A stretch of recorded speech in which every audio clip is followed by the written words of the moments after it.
Bienvenue à cette nouvelle émission de La Voix de l'entrepreneuriat diffusée sur LBS Web TV.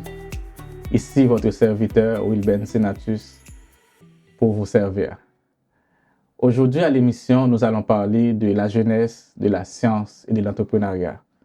Pour cela, nous avons comme invité un jeune ingénieur qui a un parcours et un très beau CV. Il a fondé sa propre entreprise dans le domaine de la construction et il opère dans la région d'Ottawa-Gatineau. Accueillons ensemble John Jean-Claude. Bonjour John et bienvenue à notre émission. Bonjour Will, c'est un plaisir d'être avec toi aujourd'hui. Parfait. Donc, est-ce que tu peux nous présenter qui tu es et ce que tu fais dans la vie, John? Bon, bien sûr Will. Moi, je m'appelle John Style Jean-Claude. Je suis d'origine haïtienne. Je suis arrivé au Canada à l'âge de 17 ans pour l'université. J'ai fréquenté l'Université d'Ottawa. Je suis ingénieur en structure du bâtiment. Je suis ingénieur professionnel au Québec et en Ontario. Je pratique l'ingénierie depuis 2008, donc ça fait 16 ans que je suis dans le domaine. Je suis aussi écrivain en herbe. Ça, c'est un aspect que peut-être le public ne connaît pas trop. J'ai déjà publié un roman en décembre 2012 sur la réalité sociale d'Haïti. Le roman s'intitule « Les deux visages d'Haïti ». Ça a été publié avec les éditions Beko à Ottawa. J'ai un autre roman qui s'en vient avant la fin de cette année. Je suis président, directeur général de ABC Structure Incorporée. Ça, c'est à Gatineau. C'est une firme d'ingénieurs que j'ai fondée en juin 2016. Donc, on aura 8 ans d'ici un mois. C'est une firme qui se spécialise vraiment dans la structure du bâtiment. On fait environ 150 projets en structure du bâtiment par année au Québec et en Ontario. OK, parfait. Parce qu'on va en parler dans le détail. Et ça fait plaisir que tu as fondé ta propre compagnie qui opère ici à Ottawa et à Gatineau. Puis tu as dit, tu es ingénieur. Tu es ingénieur au Québec et en Ontario, c'est ça? C'est bien ça. Je suis membre de l'Ordre des ingénieurs du Québec. Je suis également membre de l'Ordre des ingénieurs de l'Ontario. Puis ça prend quoi pour devenir membre de l'Ordre des ingénieurs dans ces deux provinces? En gros, c'est à peu près les mêmes exigences. Au Québec, ils exigent un bac universitaire avec, dans mon temps, il fallait avoir 3 ans d'expérience professionnelle. Puis en Ontario, ça prenait 4 ans, mais si tu as une maîtrise, on t'exige juste 3 ans. Okay. Dans mon cas, j'ai une maîtrise en génie des structures, donc ça m'a pris 3 ans. Donc en gros, c'est à peu près les mêmes exigences. Puis certaines provinces comme l'Ontario ont des examens qu'il faut passer. Le Québec aussi. Donc en gros, c'est tout un processus que les jeunes peuvent aller voir sur le site de l'Ordre professionnel des ingénieurs de la province en question pour plus de détails. OK. Puis tu as passé des examens au Québec et en Ontario pour devenir ingénieur dans ces deux provinces? Oui, je suis devenu membre de l'Ontario bien avant d'être membre du Québec. Ce que j'ai fait, j'ai subi l'examen, c'est l'examen éthique et droit professionnel. Puis ensuite, quand je suis arrivé au Québec, j'étais pas obligé de reprendre certains examens parce que le fait qu'ils ont cet accord ou si tu es déjà un professionnel dans une autre province, tu peux soumettre ta candidature. Mais par contre, j'ai dû subir l'examen en droit du Québec, droit des affaires, parce que c'est le système légal est un peu différent. C'est le droit civil au Québec. C'est ça. Donc, c'était juste ça que j'ai subi comme examen au Québec pour devenir membre de l'Ordre des ingénieurs du Québec. Parfait. Je te pose ces questions, John, c'est parce que, comme j'ai dit dès le début de l'émission va vraiment parler de la jeunesse et de la science et de l'entrepreneuriat aujourd'hui. Puis l'émission, c'est vraiment pour encourager les jeunes qui veulent entreprendre une carrière, vraiment d'aller dans ces domaines-là. Puis je voulais prendre le temps vraiment de s'assurer comment devenir un ingénieur, comment devenir aussi un scientifique dans d'autres domaines. Mais qu'est-ce que ça prend? Est-ce que ça prend un examen de l'ordre, d'un ordre professionnel? Puis surtout, on est dans la région d'Ottawa-Gatineau, il y a beaucoup de gens qui étudient au Québec qui vont travailler en Ontario, ou il y a des gens qui travaillent en Ontario ou bien qui étudient en Ontario qui vont travailler au Québec. Donc, je voulais vraiment m'assurer de comprendre cette dynamique interprovinciale, surtout qu'il y aurait des ententes là entre les deux provinces. OK. Devenir un scientifique au Canada, les universités ici ont quasiment le même curriculum. Okay? Ça, c'est le curriculum professionnel canadien. Donc, si tu apprends, disons, le génie civil à Ottawa, moi j'ai étudié à l'Université d'Ottawa, c'est quasiment la même chose que de l'apprendre à l'Université McGill ou en Alberta. Parce qu'on suit le même programme. le même curriculum. Okay? Donc, dans ce cas, dans mon cas, c'est après les études secondaires en Haïti, j'ai terminé à Union School à Pétionville, c'est une école américaine. Puis je suis arrivé ici en 2003 à l'Université d'Ottawa. J'étais en génie civil. J'ai fait le programme de génie civil. Puis ensuite, j'ai fait une maîtrise en génie civil de la même université. Puis ensuite, j'ai commencé à pratiquer. Donc, une fois que tu as acquis l'expérience, tu passes les examens, tu deviens membre. Donc, maintenant, tu peux comme pratiquer dans la province de ton choix ou dans la province où tu travailles. Oui, où tu as trouvé le plus d'opportunités, Où tu as trouvé le plus d'opportunités. Mais parfois, il y a des ingénieurs qui passent d'une province à une autre. Donc, ils deviennent parfois membres de plusieurs provinces. Mais ça coûte de l'argent.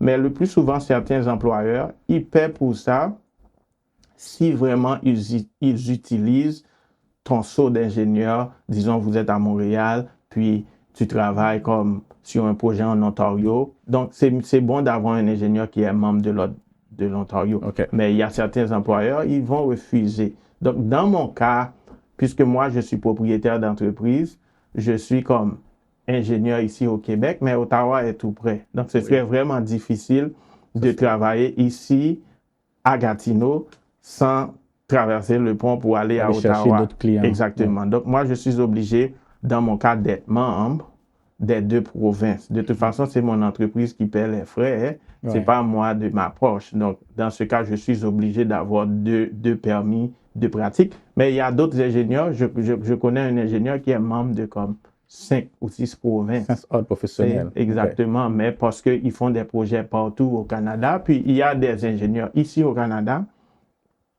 qui sont membres d'un ordre professionnel aux Américains, par exemple. Il y en a qui font des affaires avec l'État de New York, qui est pas trop loin d'ici, là, en moyenne, qui est à 3 heures de temps de route. On peut se retrouver à la frontière. Donc, il y en a qui sont membres. Donc, en gros, le système est comme réglementé de façon comme provinciale ou fédérale, comme aux États-Unis. Donc, c'est dans ce sens-là. Hein. Donc, en gros, si un jeune veut devenir ingénieur, il peut toujours aller sur le site de l'ordre pour comprendre. Mais de toute façon, à l'université, ils vont vous expliquer tout le processus. Exactement. OK. Puis en passant, tu es ingénieur, mais tu as fondé ta propre compagnie d'ingénierie. Est-ce que tu avais commencé d'abord à travailler avec d'autres entreprises ou tu as parti ça directement après tes études? C'est quasiment impossible de le partir directement après les études. Il faut d'abord devenir professionnel. Ça prend au moins 3 ou 4 ans. Puis ça prend aussi l'expérience. En Ontario, ils exigent au moins 5 ans avant de te laisser partir à ton compte. C'est un peu différent que le Québec. Dans mon cas, j'ai travaillé 8 ans. J'ai travaillé 8 ans dans j'ai commencé ma carrière au sein de Énergie atomique du Canada Limited. Ça, c'est un centre nucléaire. C'est le plus grand centre nucléaire canadien dans le coin de Deep River, en Ontario. Puis ensuite, j'ai travaillé pour d'autres firmes ici à Montréal. Puis après 8 ans de pratique, j'ai décidé il était temps que je parte à mon compte. Puis j'ai décidé de retourner ici à Gatineau, de partir à mon compte. À ton compte, OK. Puis qu'est-ce qui t'a poussé à devenir entrepreneur puis à partir ta propre entreprise? La vérité, c'est que moi, je voulais de plus grands défis que de juste travailler, faire du 8 à 5 pour un patron. Je voulais... J'ai toujours vu comme plus que ça pour moi dans la vie. Puis, je trouvais que la meilleure façon de trouver de nouveaux défis, c'était vraiment d'être son propre patron. Puis, j'avais l'expérience j'étais quasiment rendu l'homme à tout faire dans l'entreprise où je travaillais. À un moment donné, si je pouvais tout faire pour un patron, Tu pourrais le faire pour toi-même je aussi. pourrais le faire pour moi-même aussi, Je aussi comprends. simple que ça. Je comprends. Donc, moi, je suis décidé de retourner à Gatineau, bâtir mon entreprise. Donc, vraiment, c'était vraiment un bon choix. Une bonne décision. C'était la bonne décision à prendre, OK. puis je l'ai prise. Super. Puis comment ça va maintenant avec ton entreprise? C'est quoi les défis, s'il y en a, puis j'imagine. Puis c'est quoi les opportunités aussi, tu peux dire. Voilà. Partir en affaires, ce n'est jamais un processus simple ni facile. Okay? C'est vraiment un chemin parsemé d'embûches, de défis, de difficultés, mais c'est surtout un chemin qui nous permet de grandir, Wow. de se dépasser, de prouver ses compétences et de mettre ses connaissances en pratique. Donc, en gros, j'ai eu beaucoup de défis, mais ces défis auxquels j'ai dû m'affronter m'ont permis de développer mes compétences entrepreneuriales, OK. si on veut le dire. En gros, pour partir à son compte en ingénierie, ça prend des compétences vraiment spécifiques et spécialisées. OK. À savoir s'adapter, Ouais. pouvoir communiquer et surtout collaborer. OK. On n'ira nulle part si on n'est pas un joueur d'équipe dans, OK. dans cette discipline-là. Quand tu dis collaborer avec d'autres firmes. Collaborer avec d'autres professionnels, d'autres corps de métier. Mhm. On n'est pas seul là-dedans. On n'est pas maître de la savane. Je fais beaucoup d'immeubles à Gatineau. C'est ça que j'allais te poser comme question. Exact. Qu'est-ce que tu fais avec ton entreprise d'ingénierie? Je fais beaucoup de plans de structure. Il y a beaucoup de condos, de nouveaux condos à Gatineau qui portent mon sceau d'ingénieur. Mhm. J'ai fait beaucoup de remplacements de fondations pendant les inondations de 2017 et 2019. ABC Structure était quasiment l'une des firmes au Québec à avoir remplacé le plus de fondations. Ah oui, hein? Sur la rue Ici à Jacques-Cartier, Gatineau, oui. de Losville, dans le Pontiac jusqu'à Waltham. Wow. On fait 150 projets par année. Je remplace beaucoup de fondations. Sur notre page YouTube, si vous allez sur YouTube, vous tapez ABC Structure, vous allez retrouver notre page, puis vous allez voir toutes les vidéos des projets qu'on a faits. Dans certaines de ces vidéos, j'explique le processus en détail. On fait aussi des plans de structure comme pour enlever des murs, pour modifier les maisons, apporter des modifications structurelles. On fait des plans de balcon. Je fais des expertises légales pour vice caché. On fait des attestations. On travaille avec d'autres ingénieurs dans d'autres provinces qui veulent certifier des plans ici au Québec. OK. Donc, j'imagine que tu fais beaucoup de choses. Je fais beaucoup de... Comme je vous dis, on fait 150 projets par année dans presque 20 à 30 municipalités au Québec, surtout en Outaouais. En Outaouais, je pars de Gatineau à Waltham dans le Pontiac, je fais de Gatineau à Maniwaki, en passant par Gracefield, la vallée de la Gatineau, je vais à Chelsea, Elmer, je fais comme... Mais comment tu fais pour faire connaître ton entreprise dans toutes ces municipalités? Parce que quand tu m'expliques, là, c'est vraiment de l'est à l'ouest et du nord au sud. Évidemment, c'est pas donné. La réussite, c'est pas donné. Se faire connaître. J'ai dû travailler fort pour ça. Tu as créé ta réputation aussi. Pour gagner la confiance du public. J'ai dû me battre assez fort. Je travaille beaucoup aussi avec les entrepreneurs en construction. Donc, s'ils sont satisfaits, ils vous rappellent. Je travaille beaucoup avec les architectes, les propriétaires de maisons, les avocats. Donc, c'est pas donné de se faire connaître. Mais si vous travaillez fort, là, vous allez bâtir une réputation, mais il ne suffit pas de la bâtir. Il faut savoir la garder. La maintenir aussi. On pourrait la perdre aussi rapidement ou plus rapidement qu'on ait pris le temps de la bâtir. Là. OK. Je suis très content que ça va bien, John, que ton entreprise fonctionne. Et je te félicite aussi d'avoir pris le risque de partir de l'entreprise, de laisser ton confort avec un emploi. Puis je comprends que c'est pas fait pour tout le monde de partir sa propre entreprise, mais pour ceux qui sentent le besoin, tu as fait le processus qu'il faut. Tu as appris à comprendre le marché, tu as fait ton expérience professionnelle, tu as grandi dans une entreprise et je pense que tu as exploré aussi pour voir comment tu étais capable de gérer différents aspects de l'entreprise. Et donc, ma prochaine question par rapport à ça, c'est surtout pour nos jeunes qui, actuellement, je sais qu'il y a beaucoup de jeunes dans nos communautés qui aiment beaucoup la musique, qui aiment beaucoup le sport. Et il y a un intérêt aussi du pays à encourager nos jeunes vers cette direction. Et moi, j'encourage aussi les jeunes à faire du sport, à faire de la musique et tout. Mais comment les encourager à aller dans le domaine scientifique ou dans le domaine de la technologie où il y a beaucoup d'opportunités? Ou par exemple, tu as parti ton entreprise, tu vois que tu as pu trouver des clients. Comment encourager nos jeunes même si faire de la musique c'est important, même si faire du sport c'est important, mais à aller dans les domaines où les chances de réussite sont plus élevées? C'est une très bonne question. Moi, j'ai fait mon secondaire en Haïti, mais évidemment, j'ai remarqué ici le système scolaire où les écoles ont tendance à canaliser certains jeunes, surtout ceux qui sont issus du milieu de la diversité, comme vers des disciplines comme le sport, la musique. J'ai pas vraiment un problème avec ces disciplines, mais parfois, c'est que il faudrait aussi que la discipline suive le marché aussi. C'est ça. OK? Parce que ici, on a vraiment un besoin. Au Canada, on a surtout un besoin scientifique. OK? OK. Il y a beaucoup de domaines scientifiques. Je ne dis pas que le sport, on ne réussit pas, mais je pense que c'est plus facile pour un jeune issu d'un milieu comme de la diversité culturelle ou de réussir dans un domaine discipline que dans le sport. OK? Donc, moi, je pense que de plus en plus, les jeunes issus de la diversité fréquentent de plus en plus les domaines scientifiques.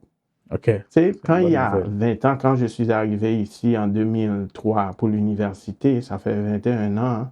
Sincèrement, si vous allez regarder ma photo de classe pour le génie civil, en 2008, c'est encore à l'université d'Ottawa, on était comme peut-être une douzaine. OK. J'étais l'unique personne de couleur là-dedans. OK. Okay? Ça prend pas longtemps pour me remarquer sur la photo. C'était bien visible. Ouais, c'est ça. Donc, c'est pour comprendre à quel point on était sous-représenté dans le domaine scientifique.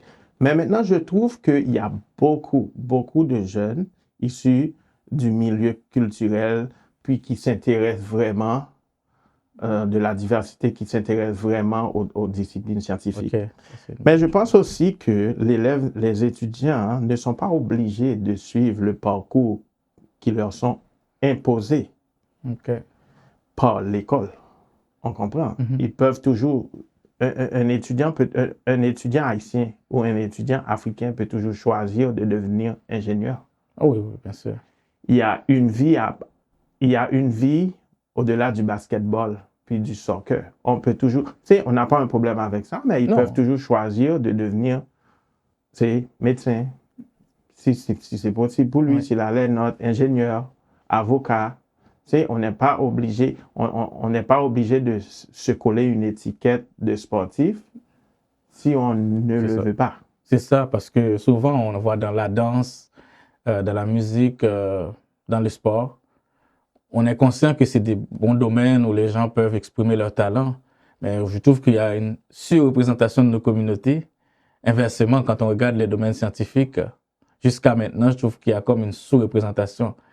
Je dirais que effectivement, il y a peut-être quelque chose à encourager nos jeunes, même s'il y a du progrès, on est conscient puis on est heureux du progrès que par rapport à quand tu avais commencé en 2003. Mais j'imagine qu'il y a encore du travail à faire.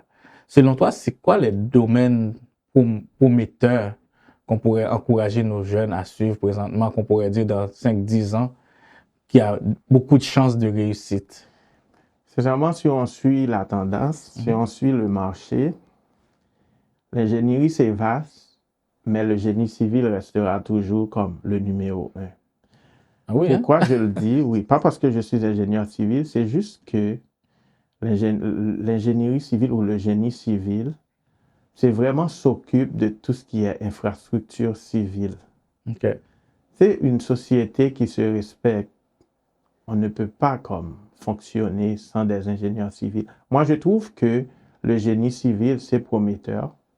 Les autres branches du génie aussi, mais le Canada, je trouve que le génie civil, c'est prometteur. En 2003, on a eu un boom de génie informatique. Quand j'étais à l'Université d'Ottawa, il y avait comme 10% de tous les étudiants qui sont arrivés en 2003 qui étaient en génie civil. Tout le reste était en informatique ou en logiciel. Je pense qu'on a eu un boom. Dans le temps, il y avait Nortel. Tout le monde voulait travailler pour Nortel.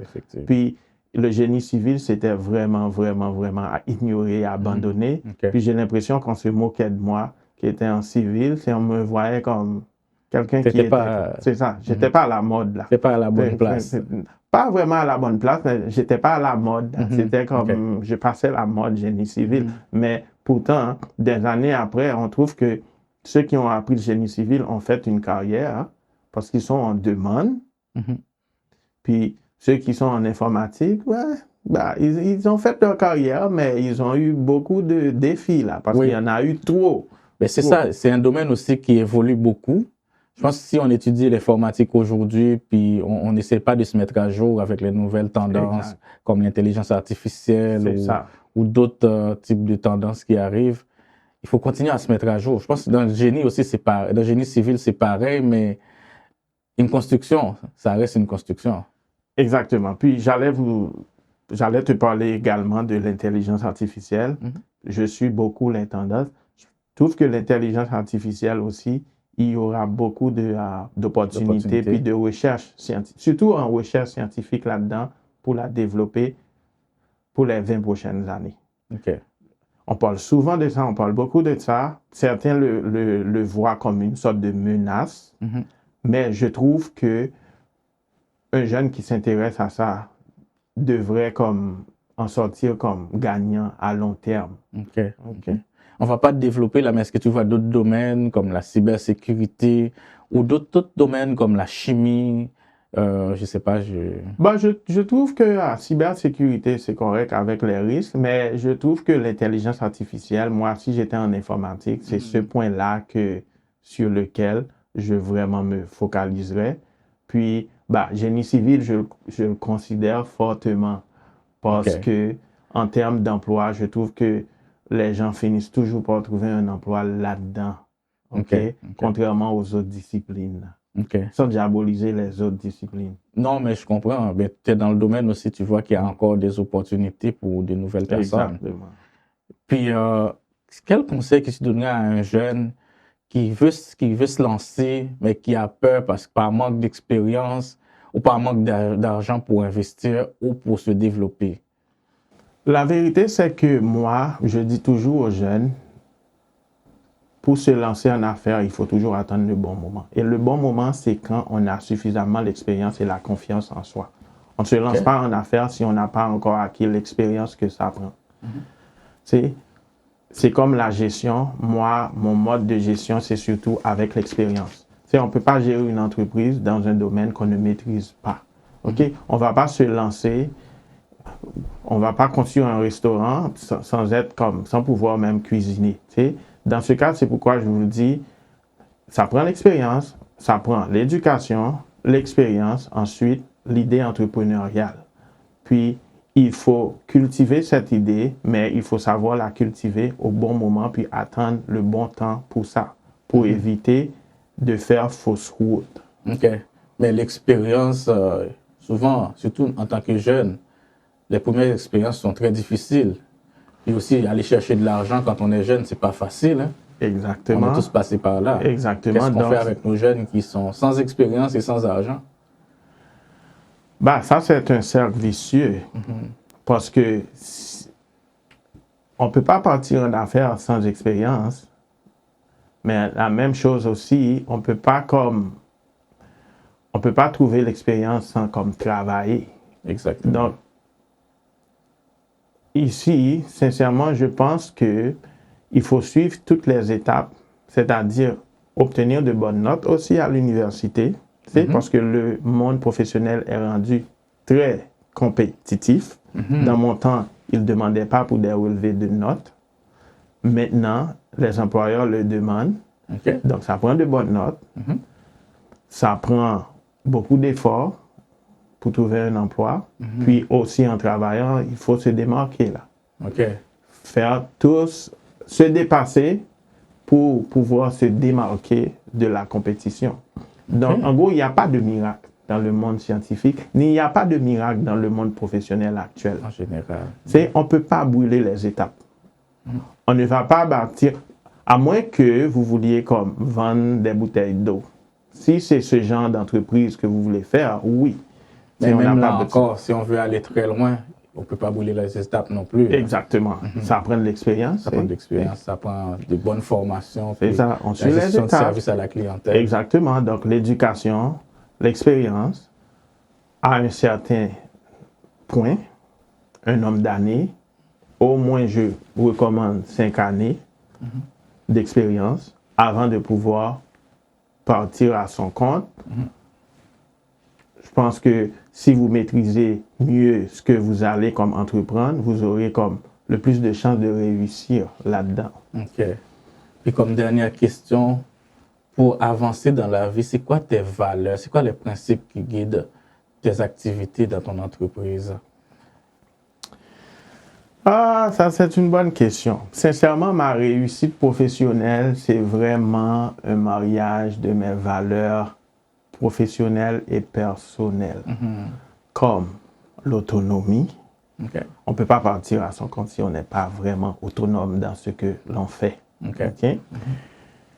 Il y a aussi à pouvoir collaborer. Moi, je le répète Oui, régulièrement. tu l'as dit. On n'ira pas loin si on veut toujours faire à sa guise, là, comme on veut. Avoir un certain degré de résilience. On ne va pas abandonner Du premier coup. au moindre défi, Ouais. à la moindre difficulté. On ne va pas laisser tomber. Puis l'autre, pouvoir communiquer. Tout passe par la communication. Même trouver un client, même soumissionner sur un projet, un contrat, il faut pouvoir communiquer ses capacités, il faut pouvoir communiquer vraiment qui l'on est pour pouvoir se démarquer de la compétition. Donc en gros, je dirais que ces valeurs professionnelles et personnelles m'ont permis d'avancer jusque-là dans ma carrière, mais surtout dans mon cheminement entrepreneurial. Ah, parfait. Donc, on va aller vers le mot de la fin. Je ne sais pas si tu as un dernier mot à dire pour fermer cette entrevue. L'entrepreneuriat, sincèrement, c'est un chemin idéal. Mais ce n'est pas un chemin facile. C'est parsemé d'embûches et de défis.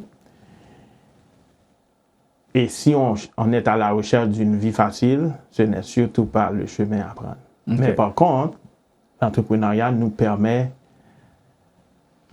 d'être nous-mêmes, de mettre en pratique nos compétences, nos connaissances, de se dépasser. Puis je pense à long terme, l'entrepreneuriat nous garantit, si on réussit là-dedans correctement, un certain degré de satisfaction pour avoir été un leader, un chef de file dans ce que l'on fait. Oui, surtout ça te permet de réaliser quelque chose, puis à la fin de dire, voici ce que j'ai. Ça te permet de rayonner dans la société. Ça te permet de te faire connaître comme un patron et non pas comme un simple employé. Ça te permet de laisser ta marque d'entreprise dans la société. Quand on bâtit une société, une entreprise, on voit la pérennité. Donc, on voit quelque chose qu'on va laisser à long terme. Puis, on va créer de l'emploi aussi pour d'autres personnes. On crée de l'emploi. On crée de l'emploi pour les autres. On facilite un meilleur cheminement aux autres. Donc, en gros, moi, j'encourage fortement l'entrepreneuriat, mais il faut savoir attendre le bon moment et se préparer à ce défi-là. Oui, effectivement. Puis, j'imagine, l'entrepreneuriat n'est pas fait pour tout le monde, ça je suis clair là-dessus. Il y a des très bons employés et même si quelqu'un a une entreprise, tu as toujours besoin d'employés, puis on encourage les gens qui travaillent comme employés à être très performants dans ce qu'ils font aussi. Mais il y a d'autres personnes qui sont appelées à être entrepreneurs, puis on les encourage à aller dans ce sens-là. On encourage la perfection sur toute la ligne et à tous les niveaux. Exactement. Bien, merci beaucoup, John, merci, pour ce fut un plaisir d'être ici. Puis vraiment, tu as disposé de ton temps pour partager avec nous tes expériences. Et puis surtout, tu as conseillé nos jeunes dans cette étape de leur vie où ils doivent prendre cette décision, soit à propos de leur carrière ou pour lancer une entreprise. On va terminer l'émission. Puis j'aimerais, comme on le fait à l'habitude et qui est très important, prendre 2 passages bibliques qui vont dans le sens de l'émission d'aujourd'hui, qui sont dans Proverbes. Je vais lire d'abord Proverbe 18, verset 15, ça dit « Un cœur intelligent acquiert la science et l'oreille des sages cherche la science. » Et dans Proverbe 3, verset 19, c'est dit « C'est avec la sagesse que l'Éternel a fondé la terre et avec l'intelligence qu'il a disposé le ciel. Par sa science, il a fait jaillir l'eau des sources et a ordonné aux nuages de répandre la rosée. » Donc nous voyons même dans la Bible, c'est important comment la sagesse et la science sont importantes pour Dieu et il gouverne par ses principes de sagesse et par ses principes de science. Et c'est pour ça nous aussi, aujourd'hui, on voulait prendre le temps d'encourager nos jeunes, d'encourager pas uniquement les jeunes, mais aussi les adultes à expliquer à leurs enfants, à eux-mêmes aussi, quand ils doivent prendre une décision, quand ils doivent lancer leur carrière. C'est vrai qu'il y a d'autres domaines, mais à considérer les domaines scientifiques, à considérer les domaines technologiques et à faire confiance à la science aussi. On dit ça comme ça parce que Dieu a fondé, comme on dit, comme c'est écrit dans le passage, a fondé la terre et aussi a fondé d'autres principes, la mer, à partir de sa science. Parce que Dieu, c'est le maître de la science. Donc, voilà. J'aimerais vous remercier pour votre temps, pour votre écoute à notre émission d'aujourd'hui. Merci pour avoir mis vos 30 minutes avec nous. Donc, on vous attend pour une prochaine émission avec LBS Web TV. D'ici là, on vous réitère notre proposition. Si vous aimeriez participer à cette émission, n'hésitez pas à communiquer avec nous. Vous allez avoir nos coordonnées en bas de l'écran. Et si vous avez des questions aussi, on vous attend. Revenez-nous avec vos questions et ça va nous faire plaisir de répondre à vos questions. Et puis à la prochaine pour un autre invité comme on a eu John aujourd'hui qui nous a partagé ses expériences. Merci. À bientôt. Merci John. Merci.